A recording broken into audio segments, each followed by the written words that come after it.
Bonsoir les amis. Pour cette 275e chronique, nous sommes le 12 octobre 2025 et je vais vous parler du livre d'un jeune auteur paru il y a une demi-douzaine d'années. Il s'agit de Billy Haldol. Le titre de ce livre, c'est « Mes tests de réalité sur la toile, 3 ans de statut tous azimuts ». Alors c'est un livre qui est évidemment épuisé depuis longtemps, qui a été publié à 100 exemplaires par l'auteur lui-même, qui s'appelle donc la Billy Haldol, mais qui s'appelle aussi... là, sur la 4e de couverture, Michel G, futur Michel Message, also known as Billy Haldol, etc. Je ne sais pas quel est en fait son nom véritable, mais enfin, il m'a envoyé son livre il y a quelques années, donc, dans l'année du... Je ne sais pas si vous vous en souvenez, l'année du grand confinement, du Covid, il n'a pas mis de date dans sa dédicace. C'est l'exemplaire 18/100 qu'il a dédicacé là.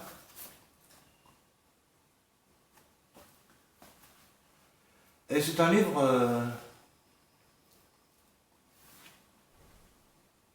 c'est un ovni, quoi. C'est un ovni, un livre qu'on en lit 2-3 fois dans sa vie, 4 fois, si on a de la chance. Et qui, depuis cette époque de l'année du grand confinement, m'accompagne toujours. Je me demande quelquefois ce qu'est devenu ce garçon, Michel Message, ou Michel G, ou Billy Haldol, s'il est toujours actif, comme on dit. S'il a publié de nouveaux livres, si ce livre a été réédité, parce que ça c'est une édition vraiment, 100 exemplaires, ça fait pas beaucoup, hein.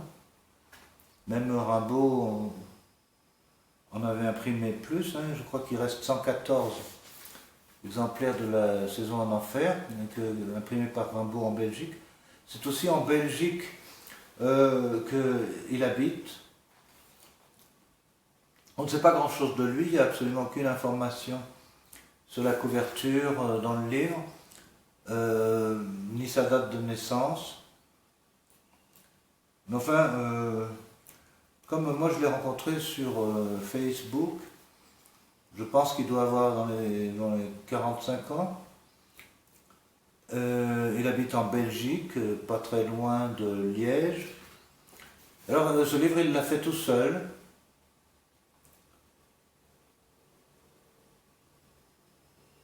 Bon, beaucoup de livres sont faits comme ça, à compte d'auteur, par des jeunes ou moins jeunes écrivains. C'est en général mauvais signe, hein. Quand un livre est édité à compte d'auteur, on pense que... Enfin, si on a un peu lu dans sa vie, ce qui je crois est mon cas, on sait que la Saison en Enfer de Rimbaud, une Saison en Enfer, Les Chants de Maldoror de Lautréamont, À la recherche du temps perdu de Marcel Proust. Je pourrais continuer la liste longuement. Ont tous été publiés à compte d'auteur. Parmi ces chroniques, il y en a une très très ancienne, la numéro 15, la 15e, qui était sur le livre de Nadia Janet, qui a publié son premier livre à compte d'auteur, elle aussi, 90 ans. Avant d'avoir 90 ans, maintenant elle a 95. Et elle a publié, comme on sait, son deuxième livre cette année, avec les effets que l'on sait.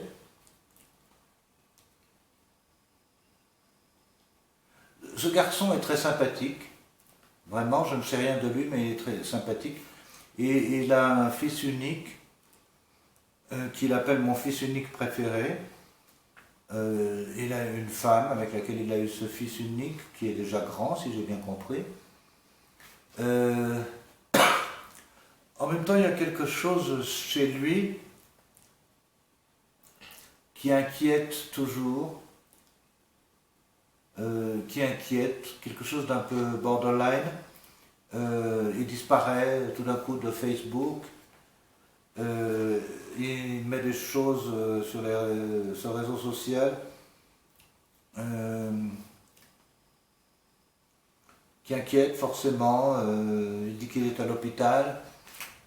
Bon, ce n'est pas de l'autofiction, ce n'est pas d'autobiographie, c'est quelque chose entre tout ça. Enfin, moi, j'avais envie de parler d'un livre de quelqu'un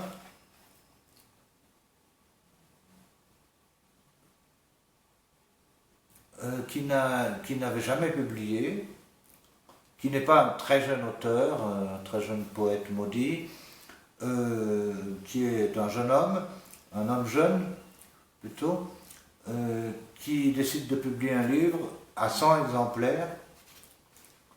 J'avais envie d'être le premier, peut-être que ce n'est plus le cas, 5 ans après, à parler de ce livre sur lequel je me souviens avoir écrit déjà au début de l'année du confinement, donc en février 2020, quelque chose comme ça. J'avais écrit en recevant quelque chose. Alors, qu'est-ce qui m'a frappé dans ce livre? Qu'est-ce qui fait que c'est un ovni, que c'est pas un des livres qu'on reçoit comme ça? Il est organisé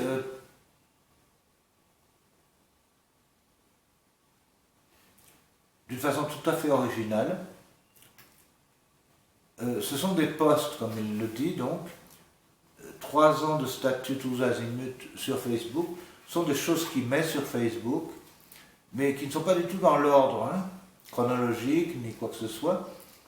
Bon, on a, par exemple, là, posté le 11 avril 2017, il y a 3 lignes.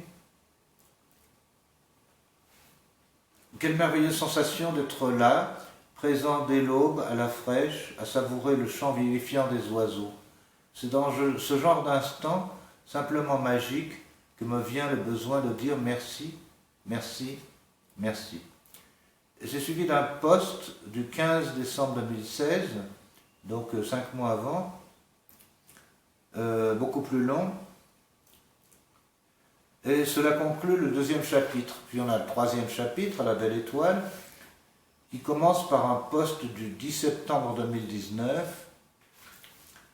Vous voyez que ce n'est pas du tout en ordre. Ce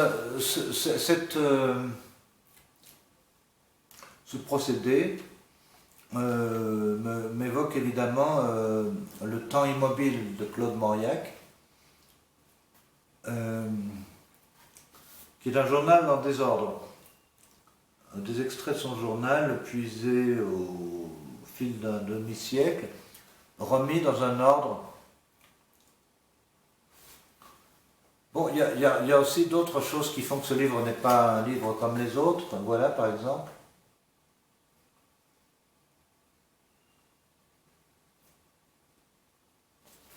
Je remontre la couverture. Je peux lire la 4e.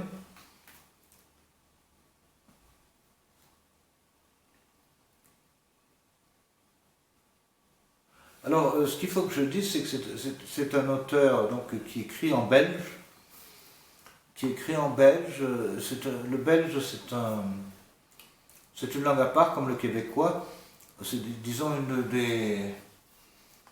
des déclinaisons de la langue française, mais on ne peut pas dire que le mexicain, le péruvien, l'argentin, l'espagnol d'Espagne soient exactement la même langue. C'est la même langue de base, mais avec toutes sortes de termes qui varient. Donc lui, il écrit en belge. On pourrait dire, si on faisait une édition en espagnol, traduit du belge, comme on dit en France, traduit du péruvien, traduit de l'argentin. En provenance du quartier Fondeloup, j'ai élevé mon niveau Dieu en me basant, voici déjà 20 ans, à Thiège, village situé quelque part à 440 mètres d'altitude entre la cité Lamière est la perle des Ardennes. Outre la femme de ma vie et notre fils unique préféré, j'aime par-dessus tout m'abreuver de café noir, griller du tabac caribéen et converser avec l'ensemble de nos semblables. Depuis tout petit, je travaille d'arrache-pied sur moi-même, je m'analyse. Et ce, via notamment l'écriture que je pratique à des fins d'exutoire. Une belle quatrième de couverture qui condense dans une sorte de concaténation la note biographique et le pitch. C'est très réussi, je trouve. Il a fait ça tout seul. Et j'aimerais bien avoir de ses nouvelles, savoir ce qu'il est devenu depuis toutes ces années, si son livre a été réédité en folio depuis, ou je n'ai plus de nouvelles depuis 5 ans. Voilà les amis, merci de m'avoir écouté ce soir et je vous dis à demain.